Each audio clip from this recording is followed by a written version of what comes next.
Global IT के YouTube channel में आप सभी का एक बार फिर से स्वागत है। आज जो है हम लोग फिटर सेकेंड ईयर की जो हमारी थ्योरी की क्लासेस चल रही थी उसका जो है नेक्स्ट पार्ट सॉल्व करेंगे, पार्ट 17। ठीक है, जो हम लोग क्वेश्चन सॉल्व करेंगे उसका पीडीएफ और ऑनलाइन टेस्ट के लिए आप इस वेबसाइट पर विजिट कर सकते हैं www.globalit.org। ठीक है, इसको कैसे यूज करना है थोड़ा सा आपका 2 मिनट का समय लूंगा, मैं बता देता हूँ। यहाँ पे आपको अपने फ़ोन में नॉर्मली सर्च करना है ग्लोबल आईटीआई। क्या सर्च करना है? Global ITI. अपने ब्राउजर में जाइए, गूगल में जाइए, गूगल में सर्च कीजिए ग्लोबल आईटीआई। आपको सबसे पहला इस टाइप से लिखा हुआ दिख जाएगा globaliti.org। आपको क्या करना है, इस पर क्लिक कर लेना है। क्लिक करेंगे नया टैब ओपन हो जाएगा। इस टाइप से आपके सामने कुछ इंटरफेस दिखाई देगा। यहाँ पर जो आपको ऑप्शन दिख रहे हैं होम, हमारे बारे में, नई अपडेट, आईटीआई कोर्स, अगर आप मोबाइल फोन में यूज कर रहे हैं तब ये ऑप्शन डायरेक्टली नहीं दिखाई देगा। इसके लिए आपको क्या करना होगा, जो राइट साइड कॉर्नर में यहाँ 3 लाइनें दिखाई दे रही होंगी आपको ना, यहाँ कॉर्नर में देखो 3 लाइन बनी हुई है, उस पर क्लिक करेंगे तो फिर आपको ये सारे ऑप्शन दिखाई देंगे। फिर आपको आईटीआई कोर्स वाला जो ऑप्शन है उस पर क्लिक करना है। उस पर जब क्लिक करेंगे तो आपके सामने electrician theory, fitter theory, employability skill, works of calculation, ऐसे ढेर सारे ऑप्शन आ जाएंगे। ठीक है, आप works of calculation, employability skill, engineering drawing का भी यहाँ से पीडीएफ वगैरह देख सकते हैं, टेस्ट दे सकते हैं वर्क्स ऑफ कैलकुलेशन का यहाँ पे क्लिक करके। बाकी यहाँ पे फिटर थ्योरी है तो फिटर थ्योरी पे क्लिक कर लीजिए। क्लिक करेंगे फिर नेक्स्ट टैब आपका इस टाइप से कुछ ओपन हो जाएगा और फिर आपको नीचे को स्लाइड करना है। नीचे जाएंगे तो 2 ऑप्शन आपको मिलेगा, fitter theory first year, fitter second year. Second year पे क्लिक कर लीजिए। क्लिक करेंगे फिर नया टैब ओपन होगा, आपको बिल्कुल नीचे को स्लाइड कर देना है।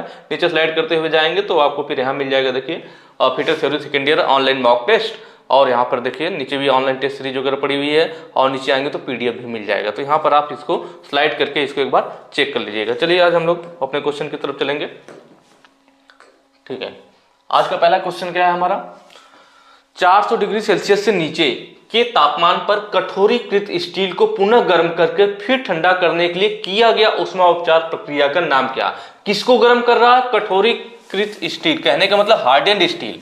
किसको गर्म करने की बात कर रहा है? हार्डेंड, ठीक है, हार्डेंड स्टील को, हार्डेंड स्टील को गर्म करने की बात कर रहा है, मतलब वह स्टील जो हार्ड की गई हो। मैंने बताया जब कभी भी नाम आता है तो हार्ड और टेम्पर का एक साथ आता है। जब भी हम कभी हार्ड करते थे, ये सब पहले भी बात हो चुकी है कि किसी भी स्टील को जब हार्ड किया जाता है, कठोर किया जाता है, तो वह कठोर तो हो जाती है, लेकिन दिक्कत आता है कि जब ज्यादा कठोर हो जाती है तो उसमें कार्बन की मात्रा ज्यादा आ जाती है, जिससे उसमें ब्रिटलनेस का गुण आ जाता है। ब्रिटलनेस के गुण की वजह से हम उस टूल का यूज नहीं कर पाते हैं, क्योंकि वह झटका लगते टूट जाएगा, टुकड़ों टुकड़ों में बिखर जाएगा।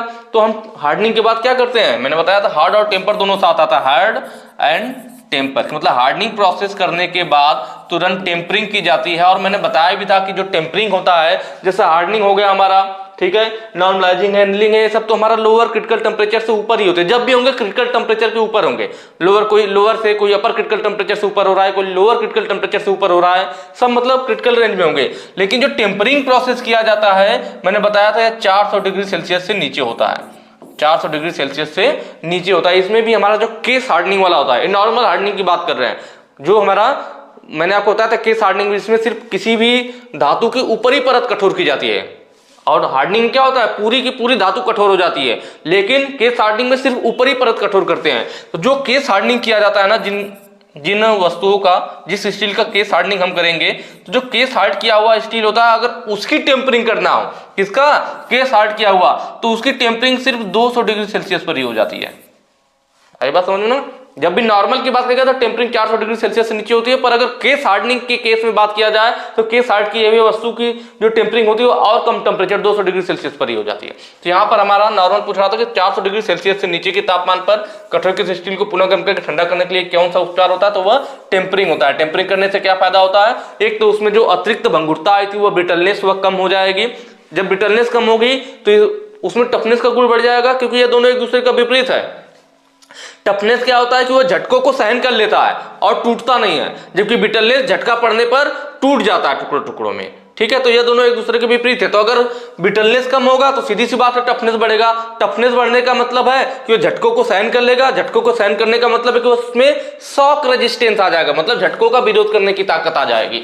तो वही होता है टेम्परिंग की वजह से। ठीक है, हार्डनिंग क्या होता है, तो किसी वस्तु को हार्ड करने के लिए हार्डनिंग किया जाता है, कठोर बनाने के लिए किया जाता है। एनीलिंग में मैंने बताया था किसी वस्तु को आपको क्या करना हो, सॉफ्ट बनाना हो। देखिए इसमें मैं ज्यादा समय वेस्ट नहीं करूंगा, क्योंकि इसके बारे में कई बार बता चुका हूं, तो आप लोग इसको पीछे की वीडियोस देख लीजिए, पूरा डिटेल में बताया हुआ है। ठीक है, what is advantage of annealing, annealing का क्या फायदा है?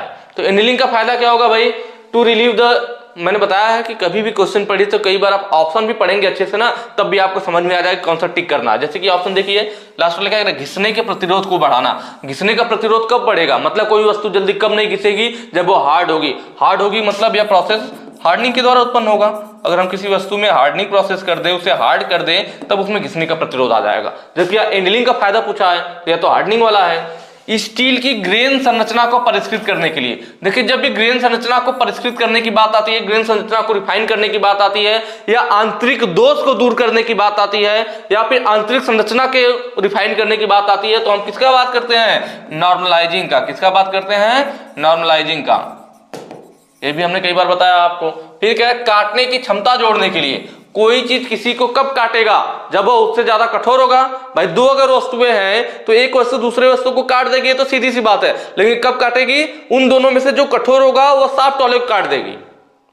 ठीक है, तो फिर इसका मतलब काटने की क्षमता भी कैसे जुड़ेगी, कठोर होने से जुड़ेगी। और कठोर का मतलब कौन से प्रोसेस के द्वारा, हार्डनिंग के द्वारा। तो यह भी हार्डनिंग वाला हो गया दूसरा, और चौथा हार्डनिंग का हो गया, और तीसरा वाला आपका नॉर्मलाइजिंग का हो गया। बचा क्या, पहला ऑप्शन बचा। तो ऑप्शन ए आपका सही हो जाएगा कि एनीलिंग से क्या होता है, आंतरिक तनाव को दूर करने के लिए, इंटरनल स्ट्रेस को दूर करने के लिए आपका यूज किया जाता है। या फिर मैंने बताया था डक्टिलिटी बढ़ाने के लिए, ठीक है, या फिर आप स्टील को सॉफ्ट करने के लिए, हार्डनिंग को दूर करने के लिए, ये सब काम किए जाते हैं। किसके लिए, एनीलिंग के लिए किए जाते हैं। मशीनन योग्य बनाने के लिए, मशीनबिलिटी का गुण बढ़ाने के लिए, सब एनीलिंग के फायदे हैं।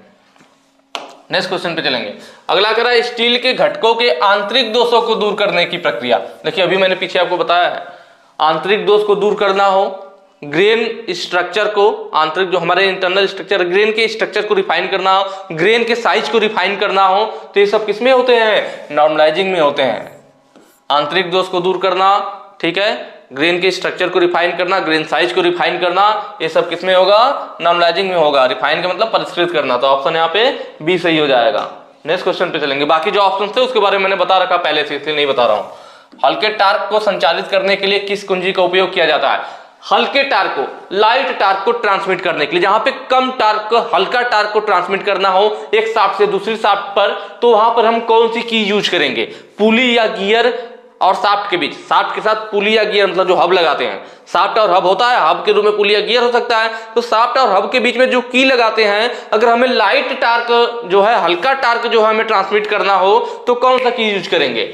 देखिए सैडल की, सैडल की भी होता है हल्के टार्क के लिए, लेकिन यहाँ पे इसने क्लियर नहीं किया। क्या नहीं क्लियर किया कि सैडल की में दो होते हैं हमारे ना, फ्लैट सैडल की और हॉलो सैडल की। मैंने बताया था ना कि जनरली देखा जाए तो मेन हमारा पेज फंसता है सैडल की में और शंख की में। शंख की क्या होती है, तो शाफ्ट और हब दोनों में। शंख की कहां पे लगी होती है, आधा हिस्सा उसका शाफ्ट में कटा होता है और आधा हब में। मतलब शाफ्ट और हब जब दोनों में खांचा कटा जाए तो आपका क्या होता है, तो वह आपका शंख की होता है। जब सिर्फ और सिर्फ किसमें काटा जाए, हब में, सिर्फ और सिर्फ हब में खांचा काटा जाए तो वह सैडल की होता है। तो यहाँ पे सैडल की तो कहा इसने, लेकिन इसने क्लियर नहीं किया, क्योंकि सैडल की में दो होते हैं। कौन कौन से होते हैं, फ्लैट सैडल की, फ्लैट सैडल की और हॉलो सैडल की। तो जो हॉलो सैडल की होता है ना, वह कम पावर ट्रांसफर करता है, कम टार्क ट्रांसफर करता है हॉलो वाला, जबकि फ्लैट वाला उसकी अपेक्षा अधिक टार्क को ट्रांसमिट करता है। ये जो फिगर आपको दोनों दिख रहे हैं उसी का है, सैडल का ही है। सैडल की का है, यह फ्लैट सैडल की वाला है, और यह वाला जो है हमारा हॉलो सैडल की वाला है। फ्लैट सैडल की में क्या होता है, मैंने आपको पहले भी बताया, एक बार फिर से बता दे रहा हूं कि यहाँ पर देख रहे हैं की पूरी क्या है हमारी, एक समांतर की है, और यहाँ पर जो होता है शाफ्ट में कोई भी खांचा नहीं काटा जाता, क्योंकि मैंने बताया सैडल की में शाफ्ट में खांचा नहीं काटते, सिर्फ और सिर्फ हब में काटते हैं। तो देख रहे हैं यह शाफ्ट है और शाफ्ट पे यह हब लगा हो, तो हब में खांचा कटा हुआ और यहाँ पे की लगाई गई है, ठीक है। शाफ्ट में कोई खांचा नहीं। शाफ्ट पे क्या किया जाता है, तो जो फ्लैट सैडल की होता है तो नॉर्मल बिल्कुल फ्लैट की होती है, तो शाफ्ट पर की को बैठने के लिए, क्योंकि भाई नॉर्मल रखेंगे, अगर गोल है हमारा शाफ्ट और यहाँ पे हम की को रखना चाहें, तो की को क्या होगा, सही से स्पेस नहीं मिलेगा ना, इधर इधर खाली स्थान रह जाएगा, तो की को बैठने का सही स्थान नहीं मिलेगा। इसलिए क्या करते हैं कि शाफ्ट को थोड़ा सा घिस देते हैं फाइल से, इस टाइप से। जब घिस जाएगा तो की बिल्कुल अच्छे से इस पे बैठ जाएगी। तो फ्लैट सैडल की में यह करते हैं, और यह इसकी अपेक्षा, हॉलो की अपेक्षा अधिक टार्क ट्रांसमिट करता है। लेकिन हॉलो सैडल की में क्या होता है, इसमें देख रहे हैं, इसमें जो नीचे की आकृति है, मतलब सैडल के ऊपर तो ठीक है, टेपर है एक संबंध समय, और नीचे देख रहे हैं आप, यह वक्र बना दिया गया है। मतलब नीचे का हिस्सा उसका कैसा होता है, जैसे शाफ्ट कर्व है उसी आकृति का ऐसा बना दिया जाता है, ठीक है। यह होता है हमारा हॉलो। नीचे वाला देख रहे हैं कर्व बना दिया गया, नीचे वाला आपका कर्व बना दिया गया है यहाँ पे की पे, ताकि ये शाफ्ट पे बैठ जाए। इसमें शाफ्ट को घिसने की जरूरत नहीं पड़ती है, जबकि की के नीचे के जो आकृति है नीचे वाला वह इसके रेडियस का, शाफ्ट के रेडियस का बना देते हैं और इस तरह से फिर इसको लगा देते हैं। तो ये दोनों फर्क है हमारा हेड सैडल की और हॉलो सैडल की में। तो यहाँ पे इसने क्लियर नहीं किया इसलिए इसको सही नहीं कर सकते। उड्रफ की, तो जो ऑप्शन बी है आपका ये सही हो जाएगा। उड्रफ की जो होता है हमारा लाइट टार के लिए यूज किया जाता है। कौन सी की यूज की जाती है? उड्रफ की यूज की जाती है। उड्रफ की क्या होती है? तो ये मैंने आपको पहले भी बताया कि उड्रफ की अर्धवृत्ताकार आकृति की होती है। कैसी होती है? अर्धवृत्ताकार आकृति की होती है, इस टाइप से कुछ, सॉरी, ठीक है, अर्धवृत्ताकार आकृति का हमारा होता है उड्रफ की। और इसका यूज जो हम करते हैं, तो जो हमारी शाफ्ट होती है टेपर शाफ्ट पे, जनरली ऑटोमोबाइल सेक्शन में जो टेपर शाफ्ट होती हैं उस पे हम जनरली इसका यूज करते हैं। टेपर शाफ्ट में क्या होता है? शाफ्ट में अर्धवृत्ताकार खांचा काट दिया जाता है जिससे कि यह कीस में लग सके, और जो इसके ऊपर हब लगाया जाएगा उसमें आयताकार क्रॉस सेक्शन का ही खांचा काटा जाएगा, क्योंकि ऊपर आयताकार है।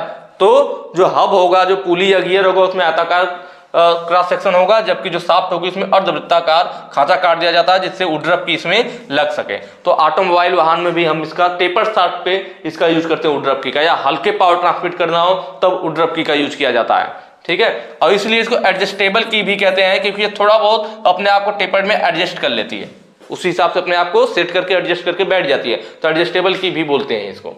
गिव हेड की होता है जो आपका गिव हेड की है, इसमें ये जो हेड होता है इस टाइप से बनाया गया होता है, इसीलिए इसको गिव हेड बोलते हैं। इसका हेड कैसा है? गिव के जैसा बना हुआ, हुक के जैसा बना हुआ है। और यहाँ पे देखिए गिव हेड की का यूज भी दिखाया गया है। इसका फायदा ये होता है कि गिव हेड की वजह से हम इसे आसानी से लगा सकते हैं और निकाल सकते हैं। तो ऐसी जगह है जहां पर हमें बार बार पुली को लगाना निकालना हो, ठीक है, पुली या गियर को लगाने या निकालने की जरूरत पड़ती है, तो वहां पर हम इसको लगाते हैं गिव हेड की, जिससे कि आसानी से उसे निकाला और लगाया जा सके। तो ये हो गया आपका। फीदर की क्या होता है? तो फीदर की भी थोड़ा सा देख लेते हैं। फीदर की, हालांकि मैंने पहले बताया भी है कि ये नॉर्मल पैरेलल की होती है, कोई भी टेपर नहीं होता है इसमें, अंतिम सिरा थोड़ा गोलाई में बना दिया जाता है। और इसका फायदा ये होता है कि यह भी संक की का ही टाइप है, आधा शाफ्ट में आधा हब में, लेकिन इसमें जैसे बाकी में क्या है, सब टेपर में है। तो जब एक बार पुली और गियर हमारे फिक्स हो जाते हैं तो इनका दोनों मोशन जाम हो जाता है। कहने का मतलब है कि इस शाफ्ट और पुली के बीच में जो अच्छी गति थी वो जाम हो गया। अब कोई भी इनके बीच में सापेक्ष गति नहीं होगा, ना तो सापेक्ष गति होगा, ना एक्सियल मतलब स्लाइड वाली गति भी नहीं होगी, ना ही पुली स्लाइड कर सकती है, ना ही इन दोनों के बीच सापेक्ष गति होगा। तो जो हमारा फीदर की होता है तो यह भी सापेक्ष गति को रोक देता है, सापेक्ष गति को रोक देता है, ठीक है। कहने का मतलब है पुली और जब हमारा शाफ्ट होगा आपस में जाम हो जाएंगे तो एक दूसरे के साथ घूमेंगे, तो उनमें कोई एक दूसरे के सापेक्ष गति नहीं हो रही है, तो सापेक्ष गति को रोक देता है। लेकिन फीदर की क्या करता है? सापेक्ष गति को रोकने के साथ साथ स्लाइड वाला मोशन की अनुमति देता है। इनमें स्लाइड नहीं होगा क्योंकि टेपर्ड में जब एक बार चढ़ जाएगा तो जाम हो जाएगा, इसमें कोई टेपर नहीं है, तो हम पुली को थोड़ा बहुत इधर उधर स्लाइड कर सकते हैं। तो सापेक्ष गति को तो फीदर की रोकता है, लेकिन एक्सियल मोशन को और स्लाइड वाली गति को यह अनुमति देता है कि हम चाहें तो उसको पुली वगैरह पे गियर को थोड़ा इधर उधर स्लाइड कर सकते हैं शाफ्ट पर, ठीक है। नेक्स्ट क्वेश्चन पे चलेंगे। अगला कह रहा है स्टील के यांत्रिक गुणों जैसे स्ट्रेंथ, चिमड़पन, डक्टिलिटी, ठीक है। स्ट्रेंथ हो गया, स्ट्रेंथ, चिमड़पन का मतलब टफनेस और डक्टिलिटी, इन पर कैसे प्रभावित होते हैं, मतलब कौन से प्रोसेस के द्वारा इन तीनों पे प्रभाव पड़ता है, ठीक है। इन तीनों पे देखिए डक्टिलिटी और चिमड़पन, टफनेस, जिससे वो झटका का विरोध करती है, जो ना झटका लगने पे टूटती नहीं है। तो आपको मालूम है यहाँ पे जो हार्डनिंग वाला प्रोसेस होता है, हार्डनिंग में क्या होता है, जो हमारी धातु होती है उसकी स्ट्रेंथ बदल जाती है ना भाई। हार्डनिंग का मतलब क्या? कठोर हो जाएगा, मतलब उसकी स्ट्रेंथ ज्यादा हो जाएगी। तो स्ट्रेंथ का प्रभाव पड़ा किसकी वजह से? हार्डनिंग की वजह से। टफनेस का प्रभाव पड़ा कि नहीं? हार्डनिंग की वजह से बिल्कुल पड़ा। जब हार्डनिंग करते हैं तो उसमें क्या होता है? कठोरता की वजह, ज्यादा कठोर होने की वजह से उसमें ब्रिटलनेस का गुण आ जाता है, जिस वजह से उसका टफनेस, चिमड़पन कम हो जाता है ना भाई। टफनेस कम हो जाता है, झटकों को सहन नहीं कर पाती, इसीलिए तो टेम्परिंग करना पड़ता है। तो हार्डनिंग की वजह से देखिए टफनेस पे भी प्रभाव पड़ रहा है। डक्टिलिटी, तो सीधी सी बात है, जब कोई वस्तु कठोर होगी तो उसे आप आसानी से तार के रूप में नहीं खींच सकते। डक्टिलिटी का मतलब होता है जिस मेटल को आसानी से तार के रूप में खींचा जा सके, ठीक है, तार के रूप में पतला रोल करके खींचा जा सके, तो वो सॉफ्ट होगा तब तो उसको आप खींच पाओगे। लेकिन आपने इसे हार्ड कर दिया, हार्ड कर देंगे तो फिर डक्टिलिटी का भी काम गड़बड़ हो जाएगा, मतलब डक्टिलिटी पे भी प्रभाव पड़ेगा। इसकी डक्टिलिटी कम हो जाती है किसी भी पदार्थ को हार्ड करने पर। तो तीनों प्रभाव किसमें आ रहे हैं? हार्डनिंग के द्वारा आ रहे हैं, तो इसलिए ऑप्शन बी आपका सही हो जाएगा, बाई हार्डनिंग। इससे इन तीनों पे इफेक्ट पड़ता है। नेक्स्ट क्वेश्चन पे चलेंगे। किस बियरिंग की ऊष्मी चालकता मतलब थर्मल कंडक्टिविटी, ये इंग्लिश वर्ड है उसी का, ऊष्मी चालकता को इंग्लिश में थर्मल कंडक्टिविटी बोलते हैं। ठीक है, तो किस बियरिंग की ऊष्मी चालकता थर्मल कंडक्टिविटी कम होती है? तो देखिए जो हमारे यहाँ पे बियरिंग के नाम दिए हुए हैं ना, तो यह जो नायलॉन, टेफ्लॉन और लेमिनेटेड फिनोलेक्स, ये सिंथेटिक मटेरियल की बियरिंग है।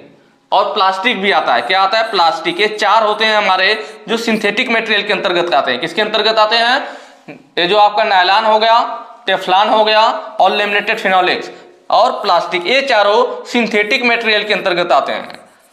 सिंथेटिक मटेरियल मतलब यह बियरिंग किसकी बनी होती है? सिंथेटिक मटेरियल की बनी होती है जो मटेरियल है। बाकी जैसे सिंटर एलॉय हो गया, ठीक है, आपका एल्युमिनियम का होता है, कैडमियम का होता है, ठीक है, कास्ट आयरन का होता है, व्हाइट मेटल का होता है, ये सब नॉर्मल मेटल की आपकी बियरिंग हो गई। तो नॉर्मल मेटल वाली होती है और आपका क्या होता है? सिंथेटिक वाला होता है। तो यहां पे बात कर रहा है कि किस बियरिंग की थर्मल कंडक्टिविटी कम होती है, तो थर्मल कंडक्टिविटी जो है हमारे लेमिनेटेड फिनोलेक्स की कम होती है। ऑप्शन आपका डी सही हो जाएगा। जो लेमिनेटेड फिनोलेक्स बियरिंग होती है ना, इसकी थर्मल कंडक्टिविटी कम होती है। क्या कम होती है? Thermal conductivity. इस वजह से इसके लिए हमें उचित ठंडा करने की व्यवस्था करनी पड़ती है इस बियरिंग को, क्योंकि थर्मल कंडक्टिविटी कम है, उसमें चालकता कम है, तो जल्दी उष्मा का यहाँ से प्रवाह नहीं हो पाएगा, तो इसलिए इसे ठंडा करने की व्यवस्था करनी पड़ती है, उचित ठंडा करने की व्यवस्था करनी पड़ती है। यह जो हमारा बना होता है किसका बना होता है? कॉटन का बना होता है, कॉटन फैब्रिक, एस्बेस्टॉस, इन मटेरियल का यह बना होता है। ठीक है, और इसकी जो स्ट्रेंथ होती है वह ज्यादा होती है, मतलब हाई स्ट्रेंथ होती है। और शॉक रेजिस्टेंस भी इस बियरिंग में होता है। हाई स्ट्रेंथ की बियरिंग होती है और शॉक रेजिस्टेंस भी इस बियरिंग में होता है। शॉक रेजिस्टेंस भी इस बियरिंग में होता है। तो ये इंपॉर्टेंट चीजें होगी लेमिनेटेड फिनोलेक्स की। ठीक है, जो हमारे सिंथेटिक मटेरियल में मैंने बताया ये सब सेल्फ लुब्रिकेटिंग भी होते हैं, सेल्फ लुब्रिकेटिंग भी होते हैं।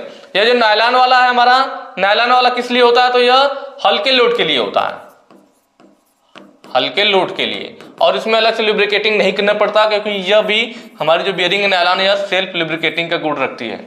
मतलब यह खुद से अपना लुब्रिकेटिंग कर लेती है, अपने मटेरियल से ही, अलग से नहीं करना पड़ता। सेल्फ लुब्रिकेटिंग मतलब खुद से इस नयन का गुण रखती है। ठीक है, जो टेफ्लॉन है हमारा, टेफ्लॉन से भी कभी भी क्वेश्चन आ जाता है।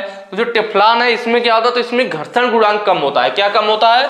इसका घर्षण गुणांक, मतलब इसमें फ्रिक्शन कम होता है, घर्षण गुणांक कम होता है। अगर किसी चीज में घर्षण गुणांक कम होगा तो भाई जब घर्षण कम होगा तो कम घिसेगा, तो वहां पे कम टेम्परेचर भी बढ़ेगा।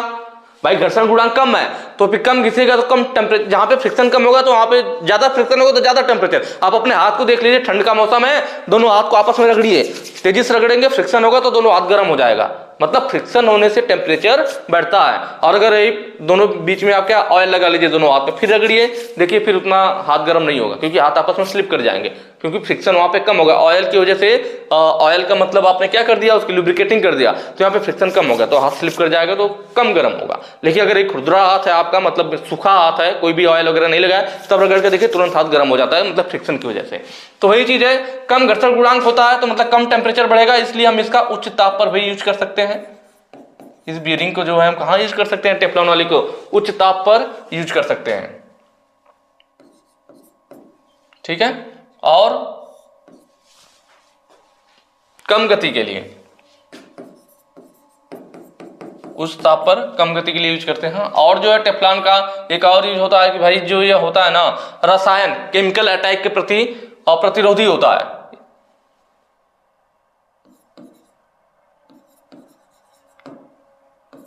केमिकल अटैक का प्रतिरोधी मतलब इस पर जो है केमिकल अटैक का विरोध करता है। अगर इसमें रासायनिक आक्रमण होता है तो उसका यह विरोध करता है। कौन? टेफ्लॉन। तो ये सारी पॉइंट इसकी गुण आपको पता होना चाहिए। सिंटर एलॉय क्या होता है? तो नॉर्मल बियरिंग के अंतर्गत आता है। यह भी एक सेल्फ लुब्रिकेटिंग बियरिंग है, सिंटर एलॉय, इसको भी ध्यान रखना है। कई बार ये वाला ज्यादातर एग्जाम में आता है, सिंटर एलॉय वाला, ठीक है, या तो नायलॉन वाला ऑप्शन में मिलता है। तो मेन हमारा नायलॉन को ध्यान रखना है। अगर सिंथेटिक मटेरियल में और भी सारे ऑप्शन में हो, लेकिन सबसे मेन हमारा कौन सा है? नायलॉन होता है, जो सेल्फ लुब्रिकेटिंग के अंतर्गत आता है। लेकिन अगर नॉर्मल मटेरियल आएगा, जैसे आपको ऑप्शन में दे देगा ना, एल्युमिनियम वगैरह दे देगा, ठीक है, एल्युमिनियम दे दिया, कैडमियम दे दिया और लेड एलॉय दे दिया, तो उसमें क्या होगा, व्हाइट मेटल दे दिया। अगर वहां ऑप्शन में आपको क्या ढूंढना पड़ेगा, फिर सिंटर्ड एलॉय, क्योंकि सिंटर्ड एलॉय भी हमारा क्या होता है, सेल्फ लुब्रिकेटिंग बेरिंग होती है, सेल्फ लुब्रिकेटिंग बेरिंग। ठीक है, मतलब इसमें भी हमें अलग से लुब्रिकेटिंग नहीं करना पड़ता। सिंटर्ड एलॉय में क्या होता है, जो हमारी बेरिंग होती है ना, उसमें पोरोसिटी बनाते हैं। जब बेरिंग बना रहे होते हैं, बेरिंग समझ रहे हैं ना, बेरिंग का मतलब बेरिंग, इस तरह से बेरिंग होती है, इंटरनल होता है, इस पर कई सारी बॉल होती हैं इस तरह से, फिर एक्सटर्नल आपका हो गया। ठीक है, इनर रेस और आउटर रेस, उसके बीच में क्या रहती है, बॉल रहती है, और बॉल एक दूसरे से उचित दूरी पर बने रहे, इसके लिए इन पे केज लगाया जाता है, बॉल केज कहते हैं, सेपरेटर कहते हैं, रिटेनर कहते हैं, जिससे कि बॉल एक दूसरे से उचित दूरी पर बने रहती है, हमारी बेरिंग होती है। तो सिंटर्ड एलॉय में क्या करते हैं, जब बेरिंग बनाते हैं तो उसमें पोरोसिटी करते हुए बनाते हैं, मतलब छोटे छोटे छिद्र करते हुए बनाते हैं, और स्पंजी टाइप का बनाते हैं। सिंटर्ड एलॉय वाले बेरिंग में स्पंजी बनाते हैं, जिससे कि वो अधिक मात्रा में तेल सोख लेती है, उसमें होल रहते हैं, स्पंजी पोरोसिटी मतलब होल रहता है, और वह स्पंजी होता है, तो जिससे वो तेल को सोख लेता है, तो वो अपना सेल्फ लुब्रिकेटिंग करता रहता है, इसीलिए सिंटर्ड एलॉय वाले को सेल्फ लुब्रिकेटिंग बेरिंग कहते हैं। ठीक है, नेक्स्ट क्वेश्चन पे चलेंगे। देखिए अगला क्वेश्चन कह रहा है, बॉल बियरिंग में प्रदान किए गहरे ग्रूव्स का यूएस हो गया है, ग्रूव्स होना चाहिए। ठीक है, इंग्लिश में देखेंगे और ग्रूव लिखा हुआ ना, ग्रूव होगा आपका, गहरे ग्रूव, गहरे ग्रूव वाले बॉल रेसेस का उद्देश्य क्या है। ठीक है, ये कह रहा है कि बॉल बियरिंग में प्रदान किए गए गहरे ग्रूव, जो बॉल बियरिंग होती है हमारी, यहाँ पे पहले नॉर्मल देख लीजिए पहले क्या होता है, फिर हम लोग बात करेंगे कि क्वेश्चन क्या कर रहा है। देखिए ये हमारी बॉल बियरिंग है, बॉल बियरिंग मतलब इसमें बॉल रहेंगे, गोल गोल स्टील के रोलर यूज किए जाते हैं, या जो हमारे होते हैं किसके बने होते हैं, तो वह निकिल क्रोमियम स्टील का बना होता है, निकिल क्रोमियम स्टील का जो बॉल होगा हमारा। ठीक है, इनर आउटर रेस भी उसी के बने होते हैं, या फिर निकिल क्रोमियम स्टील, या फिर हाई ग्रेड की क्रोमियम स्टील का, high grade chromium steel, chromium steel, इसका क्या क्या बना होता है। तो जो यह बेरिंग आपको दिख रही है, जो यह अंदर वाला हिस्सा है, यह किसके संपर्क में आएगा, यह शाफ्ट के संपर्क में आएगा, क्योंकि शाफ्ट इसी के अंदर जाएगी, शाफ्ट के साथ यह हिस्सा जाम हो जाएगा। तो जो अंदर वाला हिस्सा है शाफ्ट के साथ संपर्क में आता है, इसीलिए इसको क्या, अंदर वाला हिस्सा है तो इसको क्या बोलेंगे, इनर रेस बोलेंगे। इस वाले हिस्से को क्या बोलेंगे, इस वाले हिस्से को बोलेंगे इनर रेस। ठीक है, जो बाहर वाला हिस्सा है या हाउजिंग या प्लम्बर ब्लॉक, जिसमें हम लगाते हैं, हाउजिंग में इसको पैक करते हैं ना, कोई भाई ब्लॉक टाइप का रहता है इस टाइप से,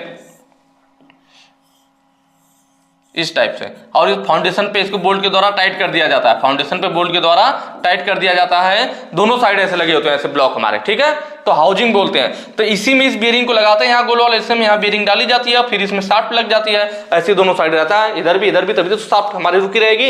यह दोनों जो प्लम्बिंग हाउस होते हैं हमारे, या हाउजिंग जो होता है, यह फाउंडेशन पे कसा रहता है। ठीक है, तो इसमें लगाया जाता है। तो जो नीचे वाला हिस्सा हो गया, मतलब अंदर वाला इनर रेस हो गया, यह शाफ्ट के साथ लग गया, और जो ऊपर वाला हिस्सा है किसके साथ, इस हाउजिंग के साथ। तो इस ऊपर वाले हिस्से को क्या बोलते हैं, ऊपर वाले हिस्से को बोलते हैं आउटर रेस, आउटर रेस।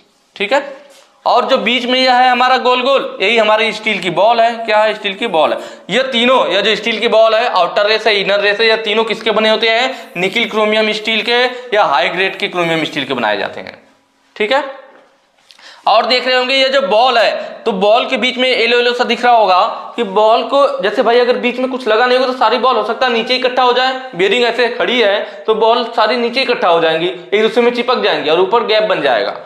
तो सभी बॉल क्या होना चाहिए, एक दूसरे से बराबर दूरी पर रहें। इसके लिए क्या किया जाता है, या बीच में जो यूज किया जाता है, इसको बोलते हैं, जो बॉल और इन दोनों बॉल के बीच में जो हिस्सा आपको दिख रहा है, ठीक है, तो उनको रोकने के लिए यूज किया जाता है, जिसको बोलते हैं बॉल केज। क्या बोलते हैं, बॉल केज।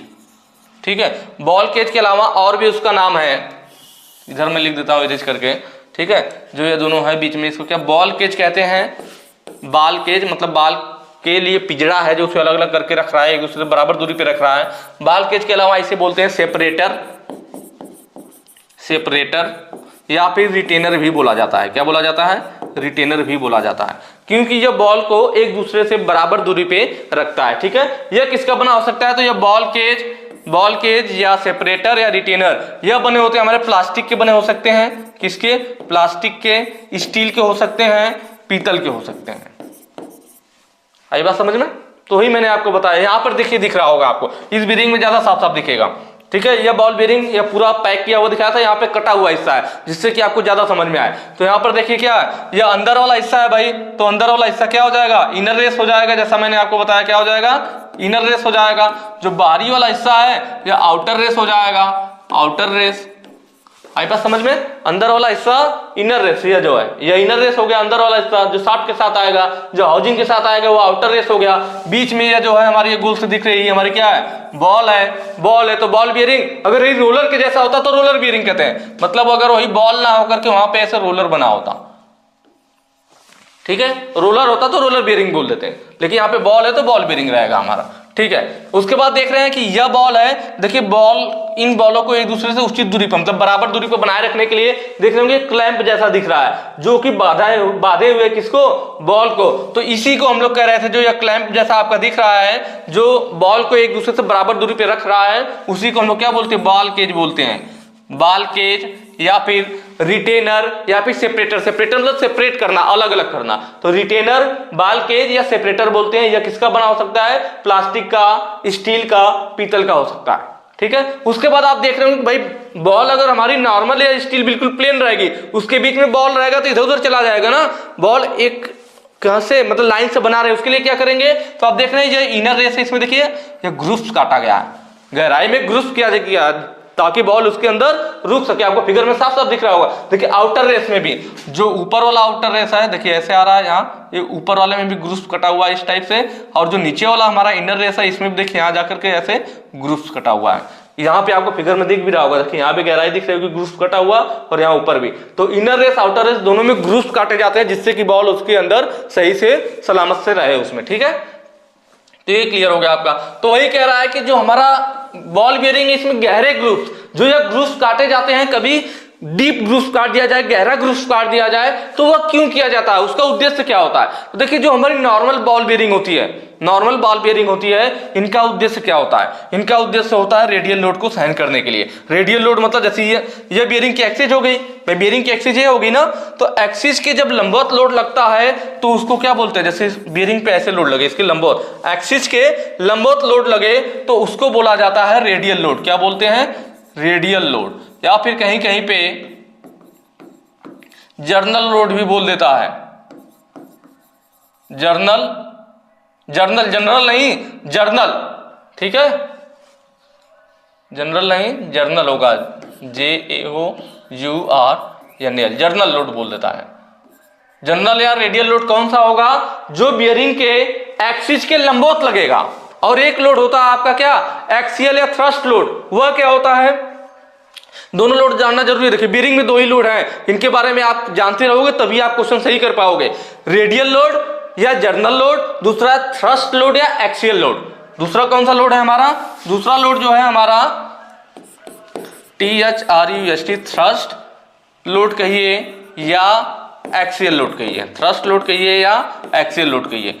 थ्रस्ट लोड या एक्सियल लोड क्या होगा, तो जो बियरिंग की अक्ष पर लगे, मतलब अगर कोई भार बियरिंग के लंबवत लग रहा था और बियरिंग की एक्सिस यही है ना, तो बियरिंग के एक्सिस पे ही लगे। कोई लोड ऐसे लग रहा है, अगर लोड ऐसे लग रहा था, लंबवत लग रहा था, बियरिंग की एक्सिस ये थी, और लंबवत जब लोड लगा तो वह लोड कौन सा कहलाया, तो वह कहलाया रेडियल लोड या जर्नल लोड। बियरिंग की एक्सिस के लंबवत लोड लगा, लेकिन अब लोड हमने कहा लगाया, जो बियरिंग की एक्सिस है, बियरिंग के एक्सिस पर ही लोड लगे। अगर बियरिंग की एक्सिस पे ही लोड लगे तो उसी को थ्रस्ट लोड या एक्सियल लोड कहते हैं। एक्सियल लोड का मतलब अक्षीय लोड, अक्षीय भार। तो ये क्लियर हुआ। तो जो बियरिंग के एक्सिस पे ही काम करने लगती है, मतलब बियरिंग के जो यहाँ शाफ्ट लगे तो बियरिंग के एक्सिस पे काम करेगी, तो एक्सियल लोड या थ्रस्ट लोड जो बियरिंग के एक्सिस के लंबवत काम करेगी तब वो कहलाएगा रेडियल या जर्नल लोड। देखिए यहाँ पे मैं थोड़ा ज्यादा टाइम तो नहीं ले सकता, लेकिन इसीलिए मैं बार बार कहता हूँ आप लोगों को थ्योरी पढ़ने के लिए। अगर ये सब चीजें जो बियरिंग आपको अभी पता नहीं समझ में आ रहा होगा क्या है, हालांकि मैं कोशिश पूरा कर रहा हूँ समझाने की, पर अगर आपने वीडियो देखा होता, कहाँ देखा होता, प्ले स्टोर से ग्लोबल ITI का ऐप डाउनलोड करके, वहाँ बियरिंग मैंने बिल्कुल अच्छे से बना रखी है, पूरा एकदम एक एक चीजें बारीकी से एकदम, कैसे बियरिंग होता है, क्या क्या पार्ट होता है, किसका बना होता है, कब एक्सियल लोड लगता है, कब रेडियल लोड लगता है, सारी चीजें। अगर आपने कोई वीडियो देखा होगा, जिन लोगों ने कोर्स ज्वाइन कर रखा होगा, उनके लिए क्वेश्चन कुछ भी नहीं है। बियरिंग का कोई भी क्वेश्चन आ जाए, मैं सिर्फ आईटीआई की बात नहीं करता, मैं बार बार आप लोगों से कहता हूं मैं सिर्फ आईटीआई की बात नहीं करता, आप आईटीआई पास करने के बाद किसी टेक्निकल एग्जाम मतलब गवर्नमेंट जॉब के लिए भी पेपर दोगे, वहां पर भी ये काम आएगा, कोई चीज बाहर नहीं जाएगी, ठीक है। तो वहां अगर आपने पढ़ा हुआ है तो ठीक है, नहीं पढ़ा है तो आज भी जाकर के ज्वाइन कर लीजिए और उसको पढ़िए, बिल्कुल ये सारी चीजें क्लियर हो जाएगी। बियरिंग वेयरिंग कुछ नहीं है, सब क्लियर होगा, जो आपके एलिमेंट पावर है, ट्रीटमेंट है, बियरिंग है, सब बिल्कुल अच्छे से पढ़ाया गया है। तो ये चीजें हो गई आपकी, ठीक है, एक्सियल लोड वाला और ये वाला। तो यहाँ पे देखिए वही चीज पूछ रहा था, अब हम लोग क्वेश्चन की तरफ चलेंगे। थोड़ा मैंने बियरिंग आपको समझाने की कोशिश की ताकि इसका जो लोग बिल्कुल देखे नहीं है तो कुछ हवा लग सके, ठीक है ना, कोई मतलब ही नहीं निकलेगा, मैं बता दूंगा, आप लोग बस आंसर रट करके चले जाओगे, कोई मतलब नहीं निकलेगा, इसलिए कहता हूँ बार बार पढ़ने के लिए, ठीक है। कह रहा है कि बियरिंग में प्रदान किए गए गहरे ग्रुप्स क्यों दिए जाते हैं। देखिए अगर नॉर्मल रेडियल जो हमारी नॉर्मल बॉल बियरिंग होती है, चाहे बॉल बियरिंग हो, चाहे हमारी निडल बियरिंग हो, या फिर हमारी रोलर बियरिंग हो, मैंने बताया ना बॉल जब यूज किया गया है इनके बीच में तो बॉल बियरिंग, अगर इनके बीच में रोलर यूज कर दिया जाए तो रोलर बियरिंग हो जाती है। बॉल हो या रोलर बियरिंग हो, यह मेन हमारा किसके लिए यूज की जाती है, रेडियल लोड के लिए। किसके लिए यूज की जाती है, रेडियल लोड के लिए, या जिसे हम लोग जनरल लोड भी कभी कभी कह सकते हैं, जनरल लोड, ठीक है।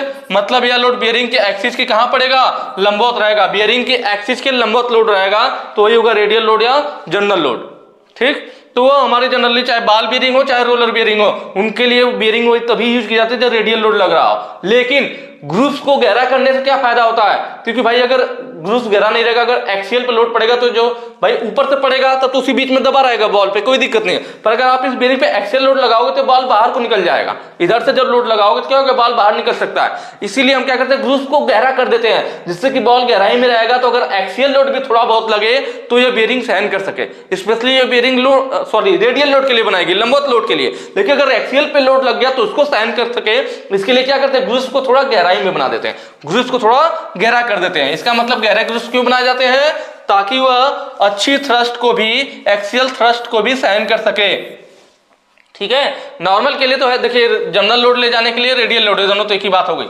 इसीलिए फिर ये दोनों ऑप्शन हो ही नहीं सकता, तो अपने आप पकड़ लोगे अच्छी थ्रस्ट का सामना करने के लिए। तो उसीलिए हमारा क्या किया जाता है, ग्रुप्स को थोड़ा गहरा बना दिया जाता है। तो ये कितना सहन करता है एक्सियल लोड, तो यह जो बियरिंग होती है जिसके ग्रुप्स को हम लोग गहरा कर देते हैं, नॉर्मल जो हमारी बॉल बियरिंग है, जब ग्रुप्स को गहरा कर देते हैं तो वो रेडियल लोड का, रेडियल जो लोड वो बियरिंग जितना रेडियल लोड सहन कर सकती थी उसका 35% अब वह एक्सियल लोड भी सहन कर सकती है, 35% एक्सियल लोड भी सहन कर सकती है। आई बात समझ में। गहरा ग्रुप्स बनाने से क्या फायदा हुआ, नॉर्मल रहेगा तो फिर सिर्फ वो रेडियल लोड सहन करेगा, लेकिन जब हम बॉल बेरिंग में गहरे ग्रुप्स बना देते हैं तो वह जो रेडियल लोड सहन कर रहा था, मान लीजिए वह 100 न्यूटन का भार सहन कर रहा था, तो इसका 35% मतलब वो 35 न्यूटन का अब एक्सियल लोड भी सहन कर लेगा। पहले सिर्फ 100 न्यूटन का रेडियल लोड सहन कर सकता था, गहरा ग्रुप्स बनाने से वह रेडियल लोड का 35% एक्सियल लोड भी सहन कर लेगा। मतलब अगर 100 न्यूटन सहन कर रहा था तो उसका 35 न्यूटन एक्सियल भी सहन कर लेगा। आप यह फायदा होता है हमारा किससे, गहरा ग्रुप्स बनाने से। नेक्स्ट क्वेश्चन पे चलेंगे। थोड़ा सा इसमें टाइम लग गया इस क्वेश्चन में, लेकिन मैंने बियरिंग को जो है बिल्कुल आपको क्लियर करने की कोशिश की कि बियरिंग में क्या क्या चीज होता है, किस पार्ट को क्या कहते हैं, किसका बना होता है और क्या लोड होता है। सबसे जरूरी लोड है भाई, रेडियल लोड है, जनरल लोड क्या है, थ्रस्ट लोड है, एक्सियल लोड क्या है। लोड समझोगे तभी आप क्वेश्चन कर पाओगे। डबल रो रोलर बियरिंग, देखिए रोलर बियरिंग में क्या, मैंने बताया ना रोलर, यहाँ फिगर में आपको दिख रहा होगा, ये बॉल बियरिंग है, इसमें बॉल बना हुआ है, गोल गोल बॉल है आपकी स्टील की, किसकी है, मैंने बताया था निकिल क्रोमियम स्टील की बॉल बनी होती है। और यहाँ पर क्या है, यहाँ पे देखिए रोलर दिख रहा है, रोलर मतलब ऐसे, रोलर का मतलब क्या, बेलनाकार आकृति, तो रोलर, तो इसमें रोलर है। जब बॉल था तो बॉल बियरिंग, जब बॉल की जगह हमने रोलर यूज कर लिया तो रोलर बियरिंग। अब बॉल बियरिंग में क्या होगा, अगर कहीं पे एक बॉल रखा हुआ है, एक बॉल रख दोगे आप जमीन पर, तो मान लीजिए इस बॉल को आप क्या कीजिए, कलर में डुबो लीजिए, इसको आराम से जमीन पे रखिए और उठा लीजिए, तो आप देखेंगे वहां पे एक पॉइंट बन जाएगा, क्योंकि बॉल ऐसे होता है ना, तो नीचे वाला हिस्सा हल्का टच करेगा, सिर्फ पॉइंट बनेगा। जबकि अगर आप एक रोलर ले लीजिए, क्या ले लीजिए, रोलर ले लीजिए, इसको जो है फिर कलर में डुबोइए और इसको फिर जमीन पे रख करके उठा लीजिए, तो वहां पर एक लंबी सी लाइन बन जाएगी। तो इससे ये भी क्वेश्चन बनता है कि बॉल बियरिंग से हमारा कौन सा कांटेक्ट होता है, तो बॉल बियरिंग में पॉइंट कांटेक्ट होता है। कौन सा कांटेक्ट होता है, पॉइंट कांटेक्ट होता है, जबकि रोलर बियरिंग से एक लाइन बन जा रही है तो इससे लाइन कांटेक्ट होता है, रेस के बीच और बॉल के बीच। बॉल बियरिंग में पॉइंट कांटेक्ट और रोलर बियरिंग में लाइन कांटेक्ट। जैसा कि मैंने आपको बताया कि ये सारी चीजें मैंने अपने ऐप में बिल्कुल अच्छे से पढ़ा रखी है, सब चीजें बता रखा है वहां पर, ठीक है। और यहाँ पर देख रहे हैं रोलर बियरिंग, तो क्लियर हुआ ना, बॉल है तो बॉल, रोलर, बाकी सेम वही कहानी है। इसमें भी हमारा इनर रेस, आउटर रेस, बीच में हमारा रोलर, और उनको एक दूसरे से उचित दूरी पर रखने के लिए केज यूज किया जाता है, जिसे बाल केज कहते हैं। रोलर है तो रोलर केज कह देंगे, या सेपरेटर कह लीजिए, रिटेनर कह लीजिए, वही चीज इसमें भी था। तो ये दोनों का डिफरेंस दिखाने के लिए मैंने फिगर यहाँ पे ले रखा था। आते हैं यहाँ पे क्या कह रहा था, डबल रो रोलर बियरिंग। इसमें देख रहे हैं एक ही रो है रोलर का ना, और इस बियरिंग में देखेंगे रोलर ही है लेकिन दो दिख रहा होगा रो, इसमें एक ही रो दिख रहा था और यहाँ पे दो रो है। बियरिंग में जो है दो रो, रोलर का जोड़ा यूज किया गया है, एक इधर भी रो एक इधर भी, दो रो हो गया, तो इसीलिए इसको क्या कहते हैं, डबल रो रोलर बियरिंग। मतलब रोलर के दो रो है, दो पत्तियां हैं, रोलर के दो पत्तियां हैं, दो रो है, तो डबल रो रोलर बियरिंग हो गई। ऊपर से इसमें देख रहे रोलर था तो इसकी अपेक्षा यह ज्यादा रेडियल लोड ले पाएगा ना, क्योंकि यहाँ पे सिर्फ बॉल था, यहाँ पे रोलर था। बॉल में पॉइंट कांटेक्ट था, रोलर में लाइन कांटेक्ट है, मतलब ज्यादा संपर्क में है तो ज्यादा लोड ले सकता है। तो जो हमारा रोलर बियरिंग होती है ज्यादा लोड ले पाती है, ठीक है। लेकिन जब हम सिंगल था तब, और यहाँ पे तो डबल हो गया, तो इसका मतलब और ज्यादा रेडियल लोड लेगी। नॉर्मल थी तो रेडियल लोड ज्यादा ले ही रही थी, लेकिन हमने यहाँ पे क्या किया, फिगर में आपको साफ साफ दिख रहा होगा कि यह देखिए एक रोलर यह है और एक रोलर यह है, दो दो रोलर है, मतलब दो पत्तियां हैं रोलर की, तो ये डबल रो रोलर बियरिंग हो जाएगी हमारी। और यह क्या करेगा, यह रेडियल लोड, क्योंकि मैंने बताया मैंने रेडियल लोड के लिए होती है, रेडियल लोड तो लेगा लेकिन बहुत ज्यादा, क्योंकि दो दो पत्तियां हैं तो ज्यादा लोड सहन कर पाएगा। ऑप्शन देखिए, टू टेक रेडियल लोड, ठीक है। और यहां पे क्या कह रहा है, to take heavy radial load, तो ऑप्शन डी आपका सही होगा कि रेडियल लोड तो लेगा दोनों ऑप्शन, लेकिन ज्यादा लेगा, क्योंकि दो रो है रोलर के इसके, इसलिए ज्यादा रेडियल लोड ले पाएगा, तो ऑप्शन डी आपका सही हो जाएगा। एक्सेल लोड की तो बात ही नहीं है, क्योंकि ये एक्सेल लोड नहीं लेगा, एक्सेल लोड के लिए दूसरी आती है हमारी, ठीक है। अभी आगे हो सकता है क्वेश्चन में आएगा, तो ये क्लियर हुआ। बाकी इसमें देख रहे हैं ना, ऊपर वाले में देखिए कोई खांचा नहीं कटा हुआ, जबकि नीचे में यहाँ फिगर में ध्यान से देखेंगे तो जो ऊपर वाला इसका आउटर रेस हो गया, अंदर वाला इनर रेस हो गया। तो आउटर रेस में देख रहे हैं एकदम सीधा है, खांचा ही नहीं कटा है, जबकि इनर रेस में देख रहे हैं खांचा कटा हुआ है। तो इस टाइप भी रोलर वाले में होता है अक्सर। रोलर वाले में या तो हमें जरूरत के हिसाब से, या तो इनर रेस में खांचा कटा होता है, या कभी कभी हम लोग जरूरत के हिसाब से ऊपर वाले रेस में भी खांचा काट लेते हैं, मतलब एक खांचा अक्सर इसमें समतल रखते हैं। रोलर वाले में क्या होता है, जबकि हमारा जो बाल वाले में था इसमें दोनों में, इनर और आउटर रेस दोनों में खांचा कटा हुआ था, दोनों में ग्रुप्स कटा हुआ था। लेकिन रोलर वाले में हम अक्सर एक ही में खांचा काटते हैं। यहाँ फिगर में देख रहा होगा ऊपर समतल है, ऊपर रेस में कोई खांचा नहीं है, नीचे वाले में खांचा कटा गया, तो हम एक ही रेस में खांचा काटते हैं। जरूरत के हिसाब से ऊपर नीचे उसको चेंज कर सकते हैं, ठीक है। कई रोलर बियरिंग तो ऐसे भी होती हैं जो निडल बियरिंग के अंतर्गत आते हैं, मतलब जब लंबाई इनकी ज्यादा हो जाए, लंबाई इनकी क्या हो जाए, जैसे रोलर है तो रोलर बियरिंग है, अगर इनकी लंबाई ज्यादा हो जाए, मतलब जो इनकी लंबाई है इनकी मोटाई की, मतलब इनके व्यास की अपेक्षा ज्यादा लंबी, जो 5 से 10 गुना हो जाए, जो इनका डायमीटर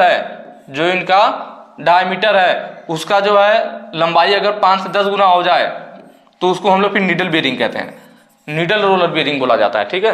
देखते हैं आगे आएगा तो उस क्वेश्चन को सॉल्व करेंगे। बाकी यहाँ पे क्लियर हो गया और फिगर भी यहाँ आपको अच्छे से दिखा होगा। नेक्स्ट क्वेश्चन पे चलेंगे, क्यों बियरिंग मटेरियल का गलनांक शाफ्ट के गलनांक की तुलना में कम होना चाहिए। जो बियरिंग हमारी मटेरियल होती है ना, जो बियरिंग था, अभी हमने पीछे बात किया था, बियरिंग का जो मटेरियल था, भाई बियरिंग में शाफ्ट लगी रहेगी, तो जो बियरिंग का मटेरियल उसका गलनांक, शाफ्ट के गलनांक, मतलब इसमें जो हमारी शाफ्ट यूज की जा रही है, जो शाफ्ट यूज की जा रही है उसकी अपेक्षा उसका गलनांक क्या होना चाहिए, कम होना चाहिए। गलनांक क्यों कम होना चाहिए अभी बताते हैं।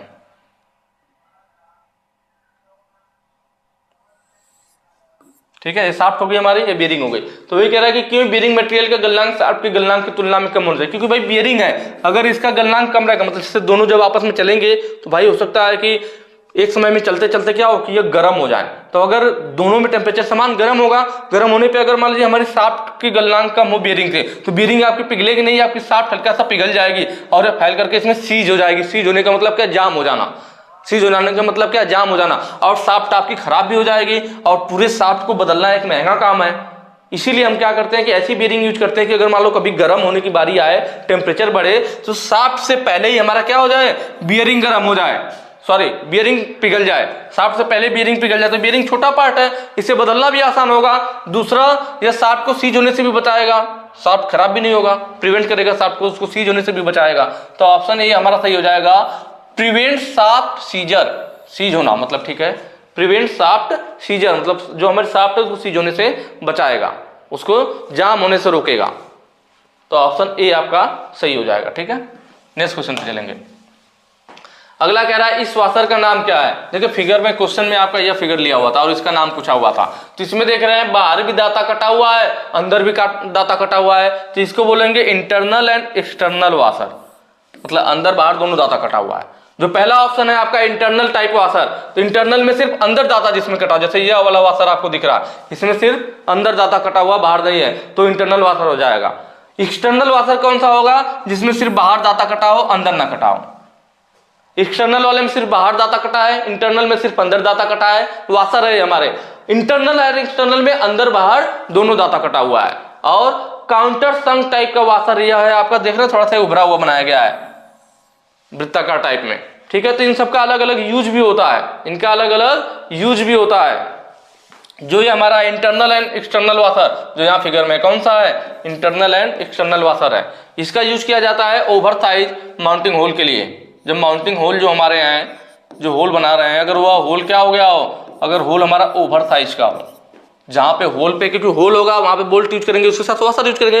होल ओवर साइज का होगा तो वहां पर ये इंटरनल एक्सटर्नल वाला वाशर यूज किया जाता है, जिससे कि होल पे इसको रख दिया जाएगा तो उसको कवर कर लेगा, फिर बोल्ट इसके ऊपर रखेंगे तो होल के अंदर नहीं जाएगा, आराम से रुक जाएगा।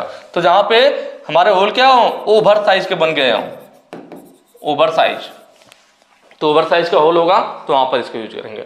ठीक है, जो एक्सटर्नल वाला है हमारा, यह जहां पे हमारा क्या अत्यधिक ग्रेटेस्ट, अत्यधिक रेजिस्टेंस हो, प्रतिरोध हो, तो वहां पे यूज करते हैं। जो इंटरनल टाइप वाला होता है हमारा, यह स्मॉल हेड स्क्रू के लिए, मतलब ऐसा स्क्रू जिसका हेड क्या हो, स्मॉल हो, स्मॉल हेड स्क्रू के लिए, स्मॉल हेड स्क्रू के लिए, छोटे हेड वाले स्क्रू के लिए इंटरनल टाइप वाला यूज करते हैं। जबकि जो ये काउंटर संक वाशर है जो आपको नीचे फिगर में दिख रहा है, इसका यूज कहाँ करते हैं, तो फ्लैट हेड वाला स्क्रू हो या फिर ओवल टाइप हेड वाला स्क्रू हो, ओवल टाइप हेड वाला स्क्रू हो, तो ऐसी जगहों पर ये वाला वाशर यूज करते हैं, काउंटर संक वाला। तो इन सबको आप फिगर देख लीजिए ताकि फिगर से भी पहचान जाए कौन सा वाशर कैसा दिखता है और किसका कहाँ यूज है, इसको भी आप नोट कर लेना। ठीक है, आज की वीडियो थोड़ी सी लंबी हो गई होगी क्योंकि मैंने पूरा एकदम डिटेल में आपको बताने की कोशिश की, बेरिंग वाला आ गया था, इस वजह से थोड़ा ज़्यादा टाइम लग गया। टाइम तो लगा होगा लेकिन मुझे उम्मीद है आप लोगों को अच्छे से समझ में आया होगा। ठीक है, बाकी आगे जो क्वेश्चन हम नेक्स्ट वीडियो में करेंगे। Thank you.